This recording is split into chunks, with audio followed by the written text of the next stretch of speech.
The following is the continuation of the introduction to the Bhagavad Gita as it is, by His Divine Grace A.C. Bhaktivedanta Swami Prabhupada, recorded on February 19th, 1966, in New York. Mukti hitva annatha rupam sarupena avastiti. Sarupena avastiti. Mukti means liberation from the contaminated consciousness of this material world and to become situated in pure consciousness. And the whole instruction of Bhagavad Gita is targeted to awaken that pure consciousness.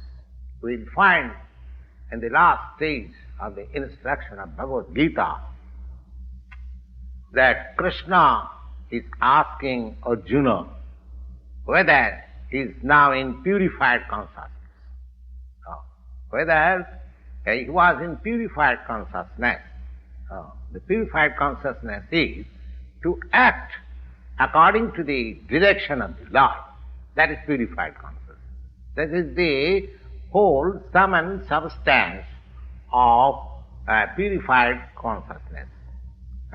Consciousness is already there, but because we are part and parcels, therefore we are affected. There is affinity of being affected by the material modes. But the Lord being supreme, He is never affected. He is never affected. That is the difference between the Lord and the Supreme Lord and the... Now, this consciousness is... What is this consciousness? This consciousness is that I am. What I am. When in contaminated consciousness, this I am means that I am the Lord of all I service. This is impure consciousness. And I am the enjoyer. The whole material world is moving, that every living being is thinking that I am the Lord and I am the creator of this material world. The consciousness has got two psychic movements or two psychic divisions. One is that I am the creator and the other is I am the enjoyer. So, the Supreme Lord is actually the creator and He is actually the enjoyer. And the living entities, being part and parcel of the Supreme Lord, He is not actually the creator or the enjoyer, but He is a cooperator. Just like the whole machine, the part of the machine is a cooperator. Is a cooperator. Or if we can study just the constitution of our body. Now, in the body, there are hands, there are legs, there are eyes, and all these instruments working. But all these parts and parcels of the body, they are not enjoyer. The stomach is the enjoyer. The leg is moving from one place to another. The hand is collecting. The hand is preparing foodstuff. And the teeth is chewing. And everything, all parts of body are engaged in satisfying the stomach. Because the stomach is the principal fact within the organization of this body, and everything should be given to the stomach. Pranopaharat jathendriyana. Just like you can see a tree green by pouring water in the root, or you can become healthy. The parts of the body, the hand, the leg, the eyes, the ears, the fingers, everything keeps in healthy stage when the parts of the body cooperate with the stomach. Similarly, the Supreme Living Being, the Lord, He is the enjoyer. He is the enjoyer. And He is the creator. And we, subordinate living beings, the products of the energy of the Supreme Lord, we are just to cooperate with Him.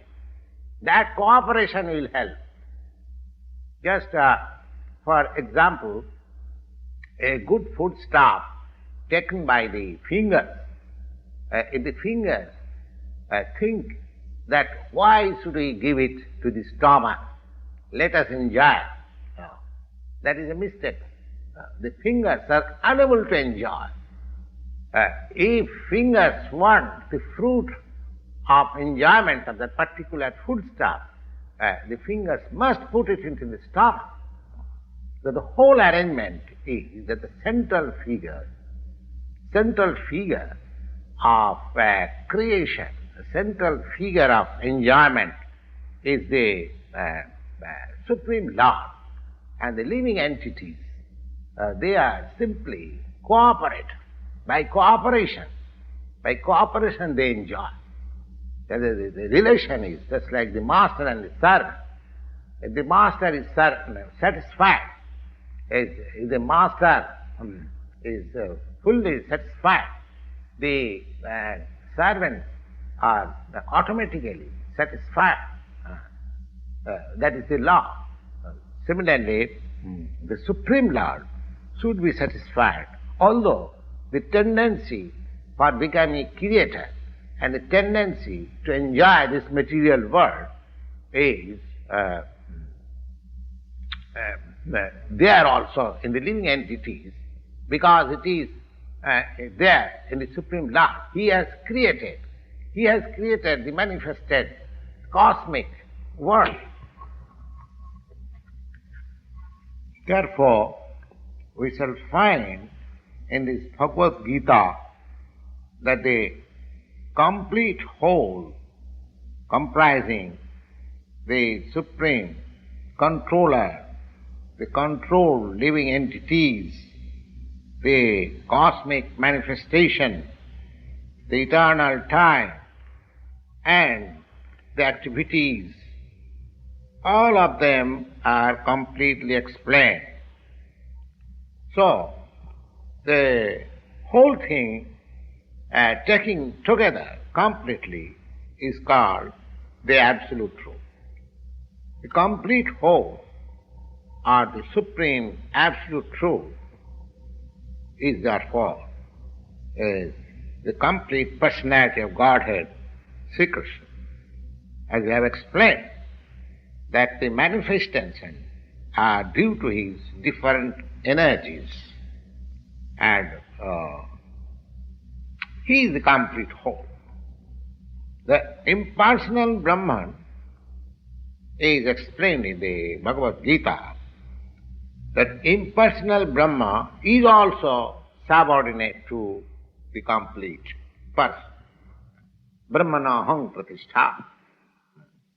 Impersonal Brahma is also, it is, the impersonal Brahma is more explicitly explained in the Brahma Sutra as the rays, as there is the rays of the sunshine, sun planet. Similarly, the impersonal Brahma is the shining rays of the Supreme Brahma, or the Supreme Personality of God. Therefore, impersonal Brahma is incomplete realization of the absolute complete whole, and so also the conception of Paramatma. These things are also explained. Purushottam Jo. When we shall read the chapter of Purushottam Jo, it will be seen that the Supreme Personality, Purushottam, is above the impersonal Brahma and partial realization of Paramatma. The Supreme Personality of Godhead is called Satchidananda Vigraha. In the Brahma Samhita, the beginning is started like this. Ishara Parama Krishna Satchidananda Vigraha Anadi Radi Govinda Sarvakarana Karana. Govinda, Krishna, is the cause of all causes, is the prime hell Lord. So, the Supreme Personality of Godhead is Satchitananda Vigraha. Impersonal Brahman realization is the realization of his Sat part, eternity. And Paramatma realization is the realization of Satchit, eternal knowledge, part realization. But realization of the personality of Godhead as Krishna is realization of all the transcendental features like Sat, Chit and Ananda in complete Vigraha. Vigraha means form. Vigraha means form. Abhaktam bhaktimapannam mannati mam abudhaya. People with less intelligence, they consider the Supreme Truth as impersonal. But he is a person, he is a transcendental person. This is confirmed in all Vedic literature. Nitya, Nityanam, Chetana, Chetananam. So, as we are also persons, individual living beings, we are persons, we have got our individuality. We are all individual. Similarly, the Supreme Truth, the Supreme Absolute is also the ultimate issue. He is a person. But realization of the personality of Godhead is realization of all the transcendental features like Sat, Chit and Ananda in complete Vigraha. Vigraha means form. Therefore, the complete whole is not formless. If he is formless or if he is less in any other thing, he cannot be complete whole. The complete whole must have everything within our experience and beyond our experience. Otherwise, he cannot be complete. The complete whole personality of Godhead has immense potencies. Prasa Shakti Vividhaiva Sriyate. That is also explained in Bhagavad Gita. How he is acting in different potencies. This phenomenal world, or the material world, where we are now put, is also complete by itself, because Purnamidam.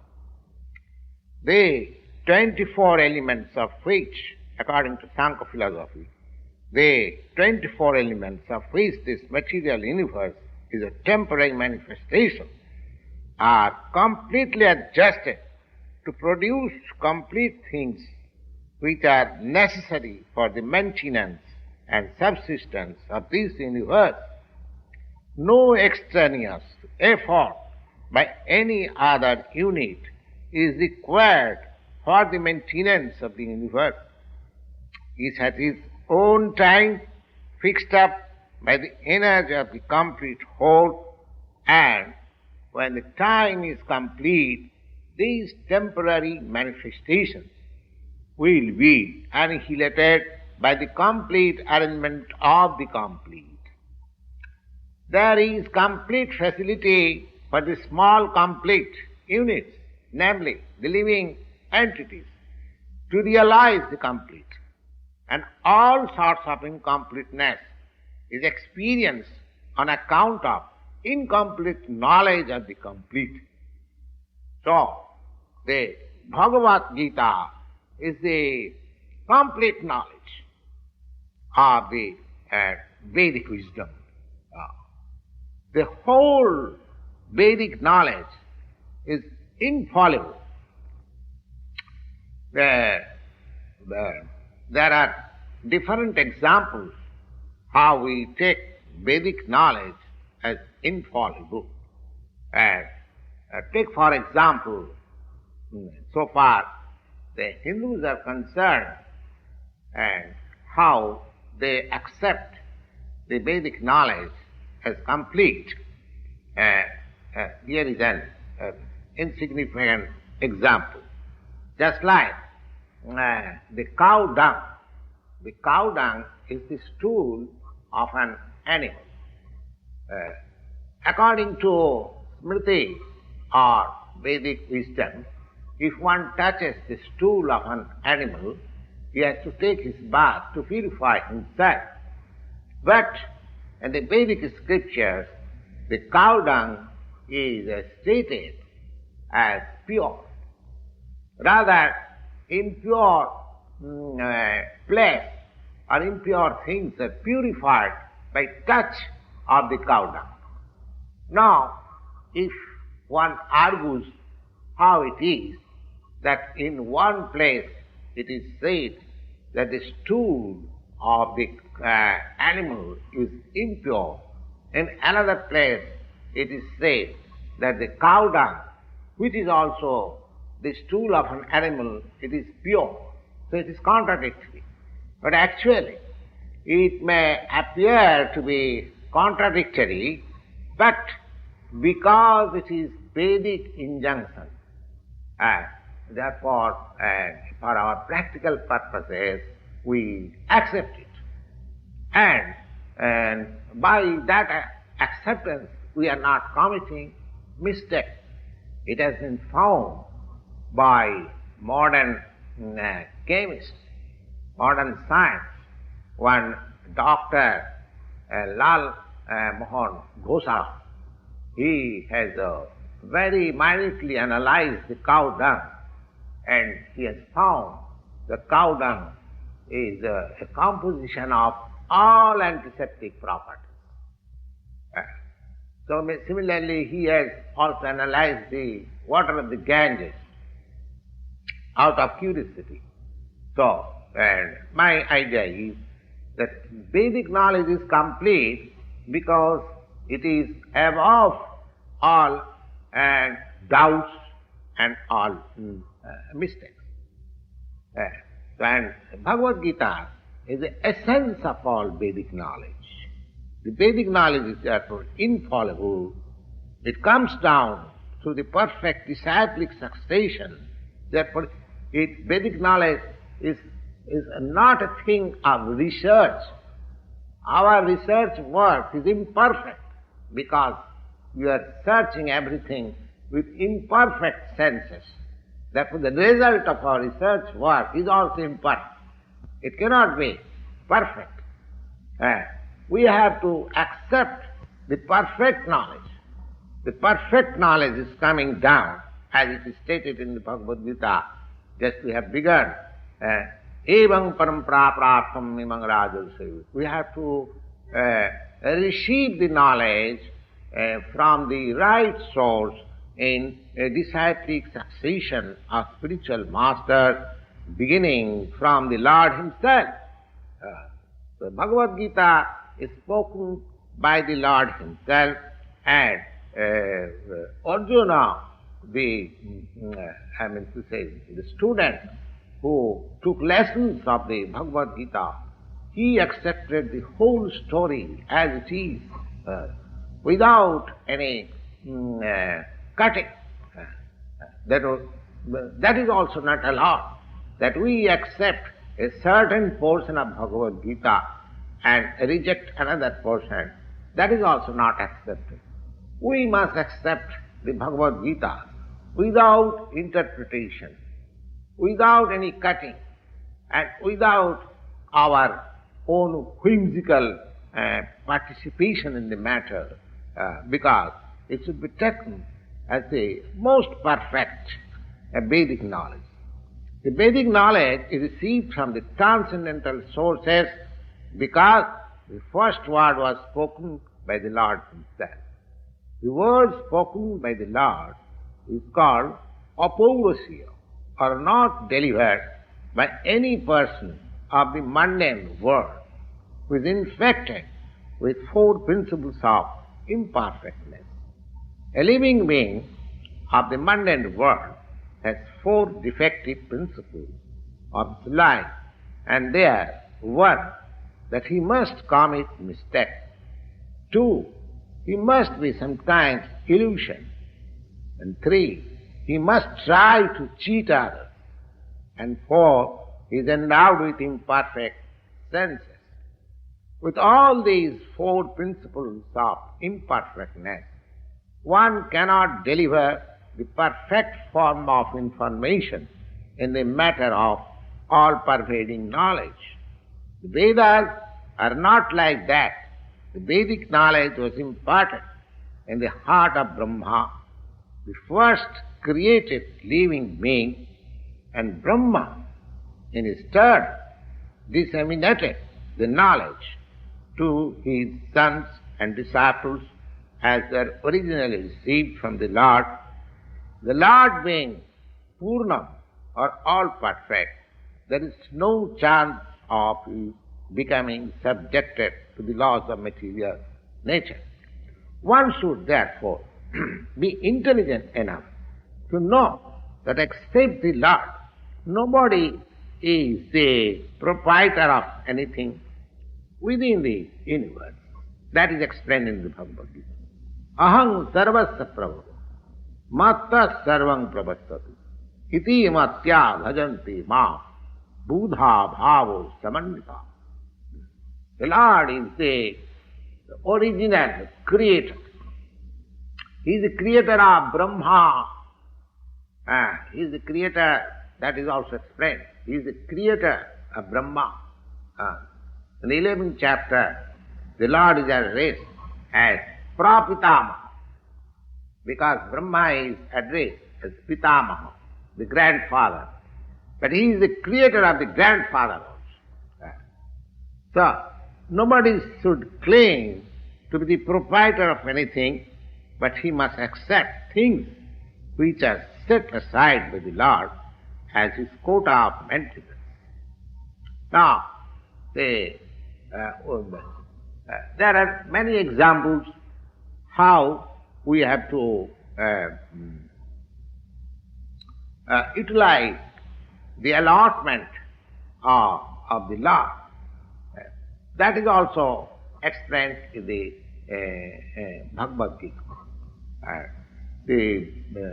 Arjuna, he decided in the beginning that he should not fight. That was his own contemplation. Arjuna said to the Lord that it was not possible for him to enjoy the kingdom after killing his own kinsmen. And that point of view was due to his conception of the body, because he was thinking that the body was himself, and the body, the relatives, his brothers, his nephews, his father-in-law or his grandfather, they were expansion of his body, and he was thinking in that way to satisfy his bodily demands. And the whole thing was spoken by the Lord just to change the view, and he agreed to work under the direction of the Lord, and he said, Karisi Bachanam Tava. Therefore, in this world, the human being is not meant for quarreling like the cats and dogs. They must be intelligent enough to realize the importance of the human life and refuse and to act like ordinary animals. A human being should realize the aim of human life. This direction is given in all the Vedic literature, and the essence is given in the Bhagavad Gita. The Vedic literature is meant for the human being and not for the cats and dogs. The cats and dogs can kill their eatable animals, and for that there is no question of sin or their part. But if a man kills an animal for the satisfaction of his uncontrolled taste, he must be responsible for breaking the laws of nature. And in the Bhagavad Gita, it is clearly explained that there are three kinds of activities according to the different modes of nature. The activities of goodness, the activities of passion, the activities of ignorance. Similarly, there are three kinds of eatables also. Eatables in goodness, eatables on passion, eatables on ignorance. They're all clearly described. And if we properly utilize the instructions of the Bhagavad Gita, then our whole life will become purified, and ultimately we shall be able to reach the destination. Jadgatyana nivartanti tadhama paramam mama. That information is given in the Bhagavad Gita. That beyond this spiritual material sky, there is another spiritual sky that is called Sanatana sky. In this sky, this covered sky, we find everything temporary. It is manifested. It stays for some time, gives us some byproduct, and then it becomes dwindling and then vanishes. That is the law of this material world. You take this body, you take a fruit or anything, what is created here, it has got its annihilation at the end. So, beyond this temporary world, there is another world for which the information is there. The parastasmatu bhava anya. There is another nature which is eternal, sanatana, which is eternal. And the jiva, jiva is also described as sanatana. Mami mansa jiva bhuta jiva loka sanatana. Sanatana. Sanatana means eternal. And the Lord is also described as Sanatana in the 11th chapter. So, because we have got intimate relation with the Lord, and we are all qualitatively one, the Sanatana Dham and the Sanatana Supreme Personality and the Sanatana living entities, they are on the same qualitatively plane. Therefore, the whole target of Bhagavad Gita is to revive our Sanatana occupation, Sanatana, that is called Sanatana Dharma, or eternal occupation of the living entity. We are now temporarily engaged in different activities, and all these activities being purified.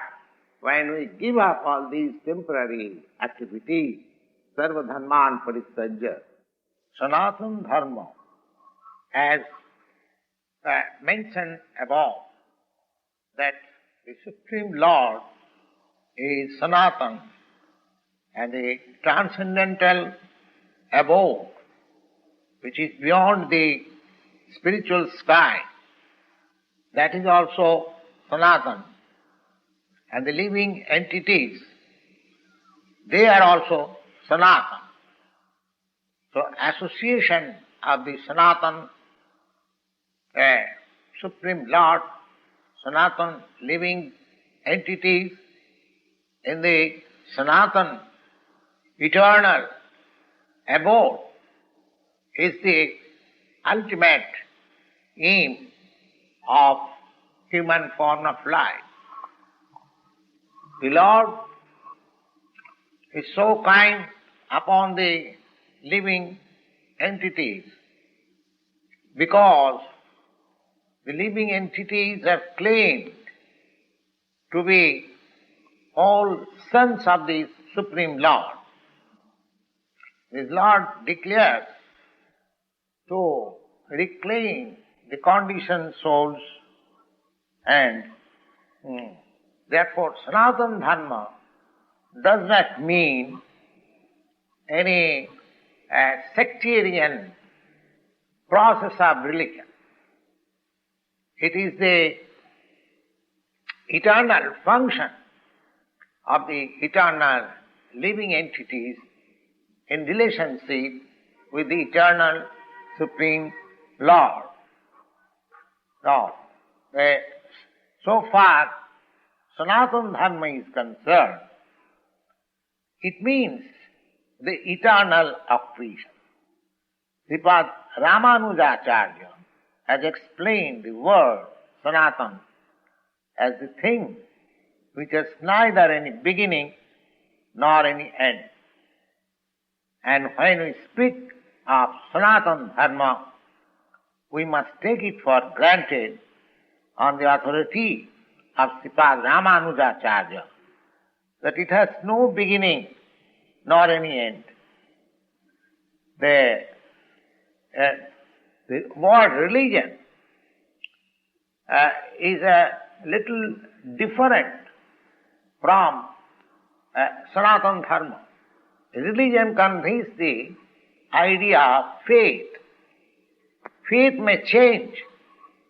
One may have faith in a particular process, and he may change the faith afterwards and adopt another faith. But Sanatana Dharma means it cannot be changed. It cannot be changed.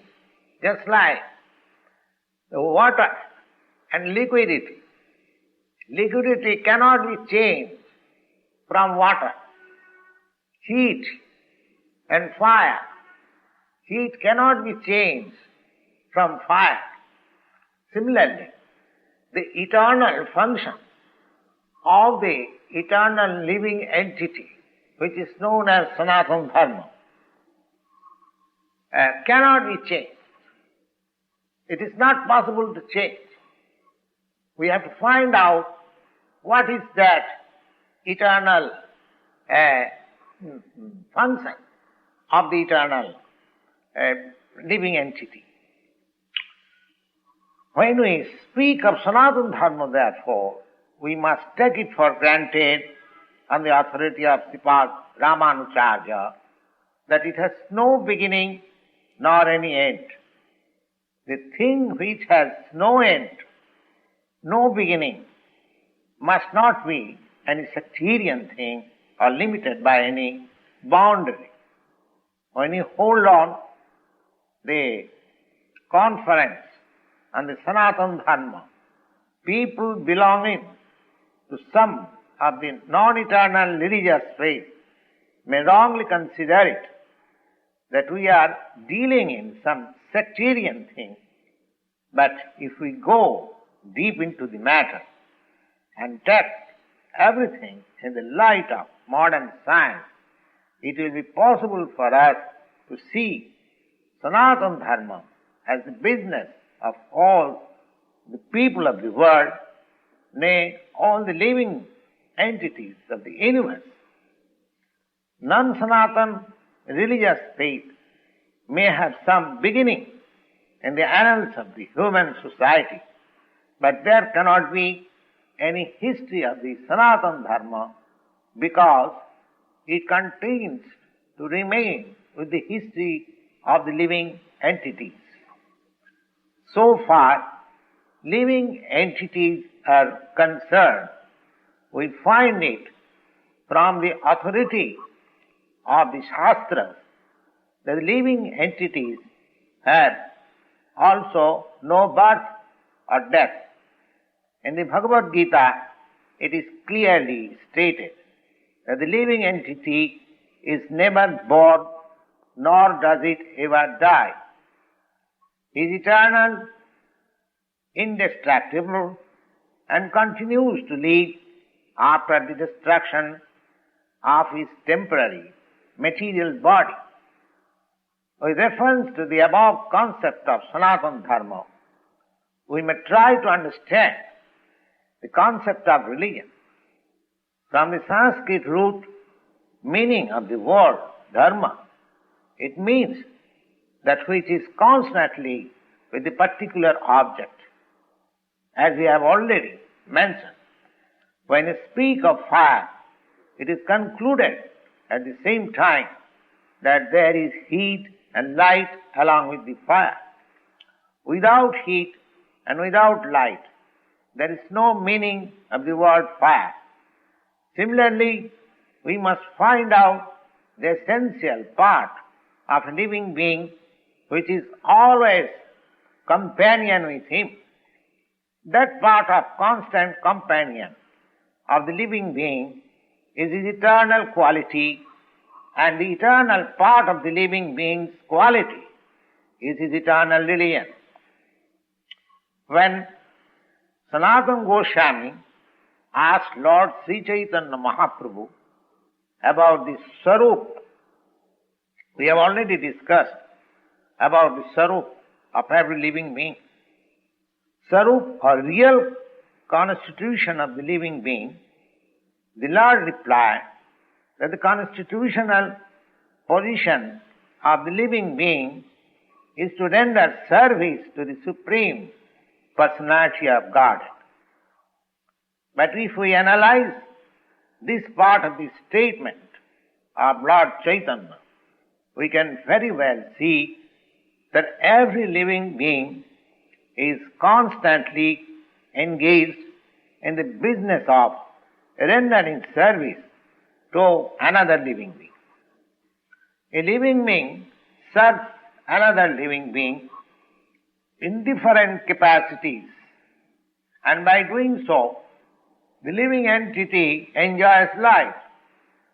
A lower animal serves a human being, a servant serves his master, A serves B master, B serves C master, and C serves D master, and so on.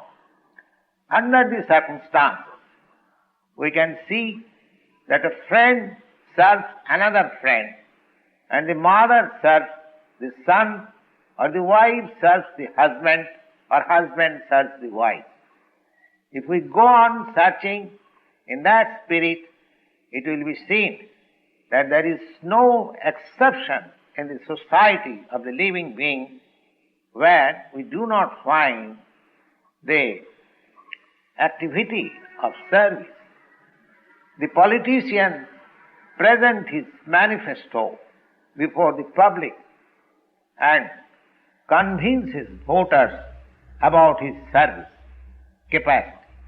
The voter also gives the politician his valuable vote on expectation that the politician will give service to the society.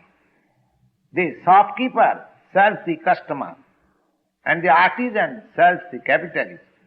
The capitalist serves his family, and the family serves the headman in terms of the eternal capacity of eternal being.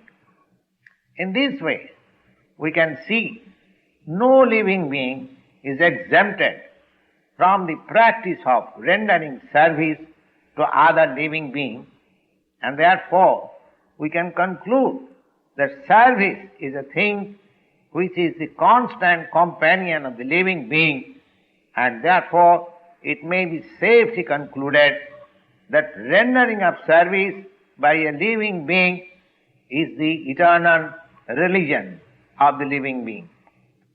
When a man professes to belong to a particular type of faith with reference to the particular time and circumstances of birth, and thus one claims to be a Hindu, a Muslim, a Christian, Buddhist, or any other sect, and a subsect, such designations are non-Sanatana Dharma. A Hindu may change his faith to become a Muslim, or a Muslim may change his faith to become a Hindu, or a Christian, etc. But in all circumstances, such change of religious faith does not allow a person to change his eternal engagement of rendering service to others. A Hindu or a Muslim or a Christian, in all circumstances, he is servant of somebody, and thus to profess a particular type of faith is not to be considered as Sanatana Dharma, but the constant companion of the living being, that is rendering of service, is the Sanatana Dharma. So, factually, we are related in the service relationship with the Supreme Lord. The Supreme Lord is the supreme enjoyer, and we, living entities, are eternally His supreme servitors. We are created for His enjoyment, and if we participate in that eternal enjoyment with the Supreme Personality of Godhead, that makes us happy, not otherwise. Independently, as I have already explained, that independently, any part of the body, the hand, the feet, the fingers, or any part of the body, independently cannot be happy without cooperation with the stomach. Similarly, the living entity can never be happy without rendering his transcendental loving service to the Supreme Lord. Now, in the Bhagavad Gita, the worship of different demigods is not approved. It's not approved because it is said in the Bhagavad Gita, 7th chapter, 20th verse, the Lord says, Kamastasya hitagyanaha prapaddanti annadevataha. Kamastasya hitagyana. Those who are drifted by lust, only they worship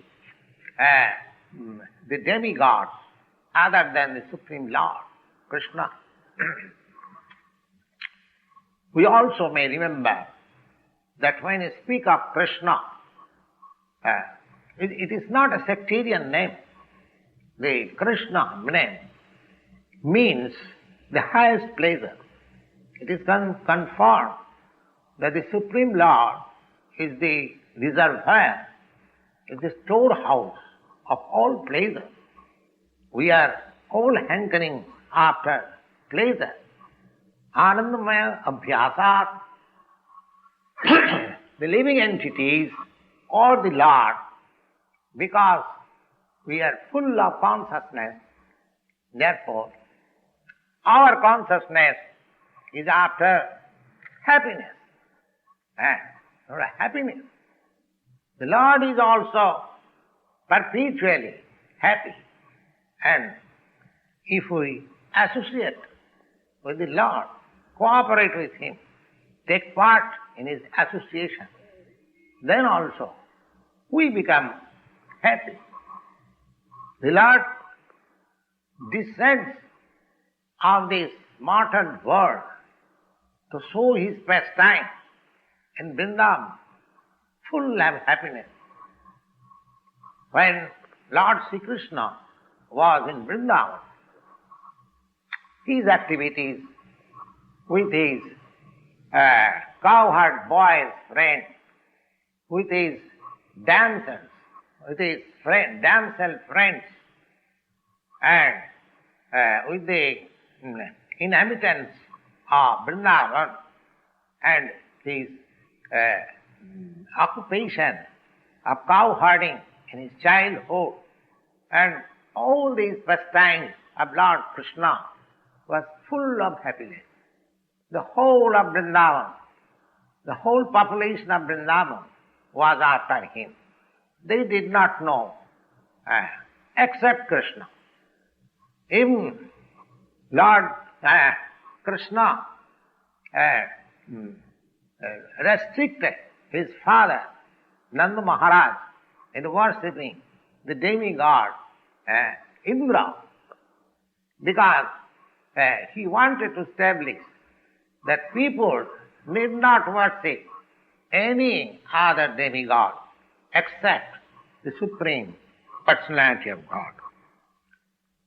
Because the ultimate aim of life is to return to the abode of the Supreme Lord.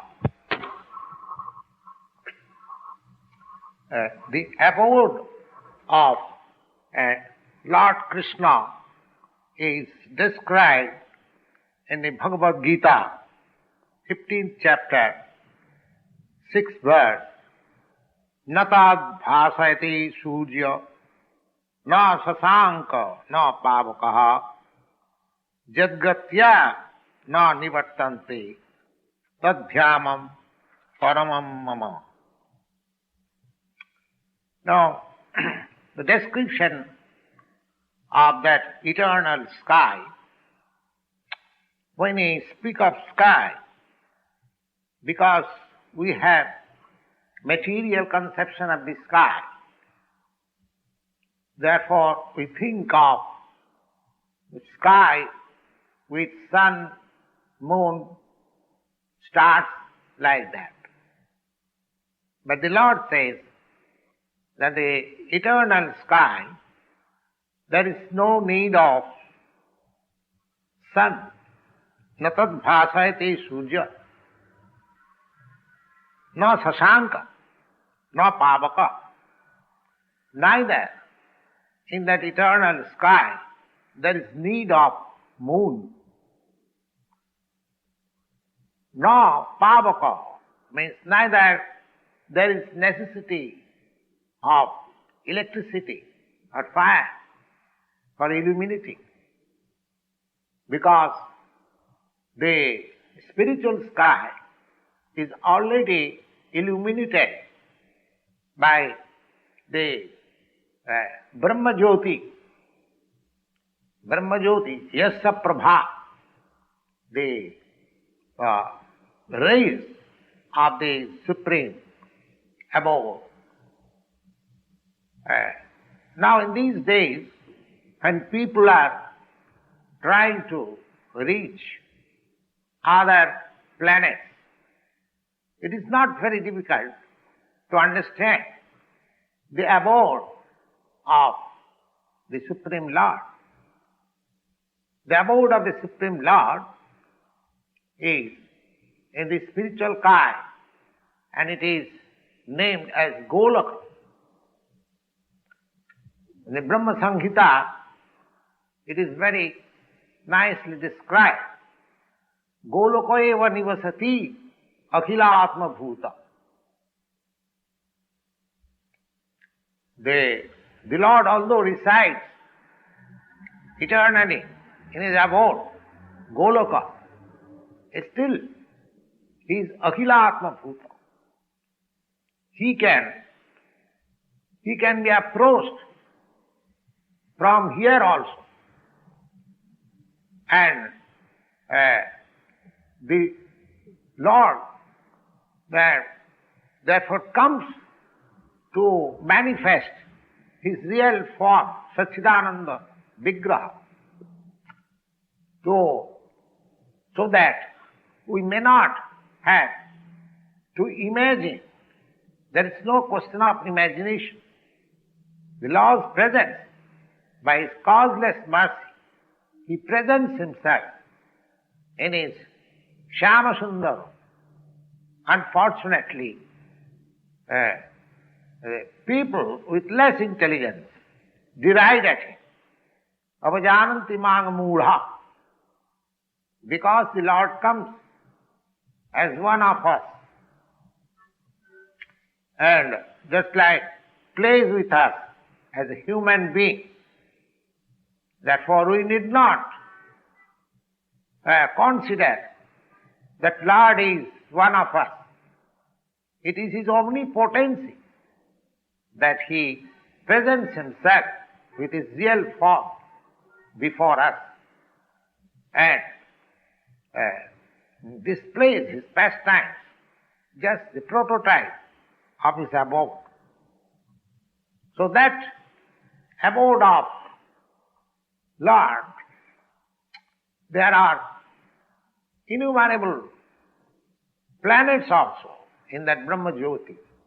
Just like we have got innumerable planets floating on the sun rays.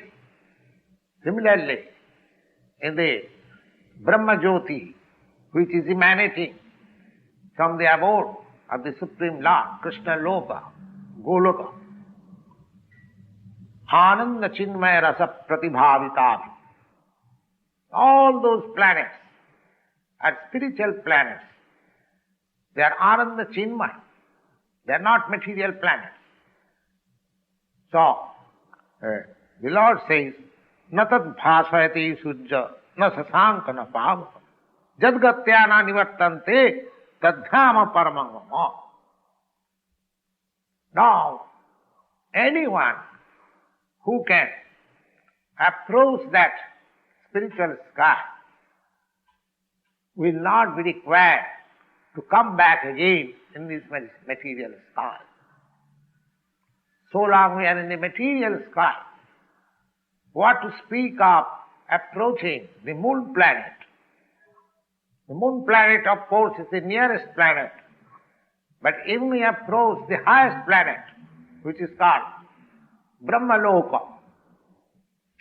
There also we have the same miseries of material life. I mean to say, the miseries of birth, death, old age, and diseases. No planet in the material universe is free from the four principles of material existence. The Lord therefore says in the Bhagavad Gita, Abrahma bhavanan lokan punaravartinajyo. The living entities are traveling from one planet to another. It is not that we can simply go to other planets by the mechanical arrangement of the Sputnik. Anyone who desires to go to other planet, there is process. Janti deva brata diman pitrim janti pitri brataha. If anyone wants to go to any other planet, say moon planet, we need not try to go by the Sputnik. The Bhagavad Gita instructs us, Janti deva brata deva. These moon planets or sun planets or the planets above these Bhuloka, they are called Sargaloka. Sargaloka, Bhuloka, Bhuvarloka, Sargaloka. They are different status of planets. So, Devaloka, they are known just like that. The Bhagavad Gita gives a very simple formula that you can go to the higher planets, Devaloka, Janti Deva Brata Deva. Janti Deva Brata Deva. Deva Brata, if we practice the process of worshipping the particular demigod, then we can go to that particular planet also. We can go to the sun planet, we can go to the moon planet, we can go to the heavenly planet. But Bhagavad Gita does not advise us to go to any one of these planets in the material world. Because even we go to the Brahmaloka, the highest planet, it is calculated by the modern scientists that we can reach the highest planet by traveling with Sputnik for 40,000 of years. Now, it is not possible to live 40,000 of years and reach the highest planet of this material universe. But if one devotes his life in the worshipment of the particular demigod, he can approach the particular planet as it is stated in the Bhagavad Gita. Janti deva brata devan. Pitrin janti pitri brataha. Similarly, there is pitri lok. Similarly, one who likes to approach the supreme planet. Supreme planet. The supreme planet means the Krishna Loka.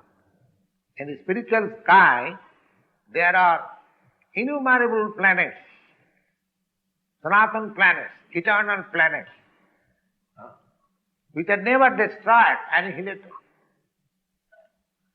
But of all those spiritual planets, there is one planet, the original planet, which is called Goloka Vrindavan. So these informations are there in the Bhagavad Gita, and we are given the opportunity for living this material world and get our eternal life in the eternal kingdom.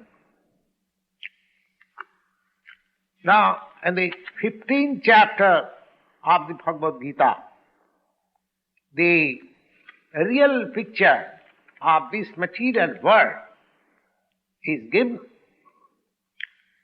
It is said there that Uddhamulam madho shakham sathang prahurabhyam chandansi yasapannani jastang veda savedavit. Now this material world is described in the 15th chapter of the Bhagavad Gita as a tree which has got its root upwards, urdhva moolam. Right. Have you experienced of any tree which has its root upwards? We have got this experience of a tree root upwards by reflection. If we stand on the bank of a river or any reservoir of water, we can see that the tree on the bank of the reservoir of water is reflected in the water as trunk downwards and the root upwards. So this material world is practically a reflection of the spiritual world, just like the reflection of the tree on the bank of a reservoir of water is seen downwards. Similarly, this material world, it is called shadow. Shadow.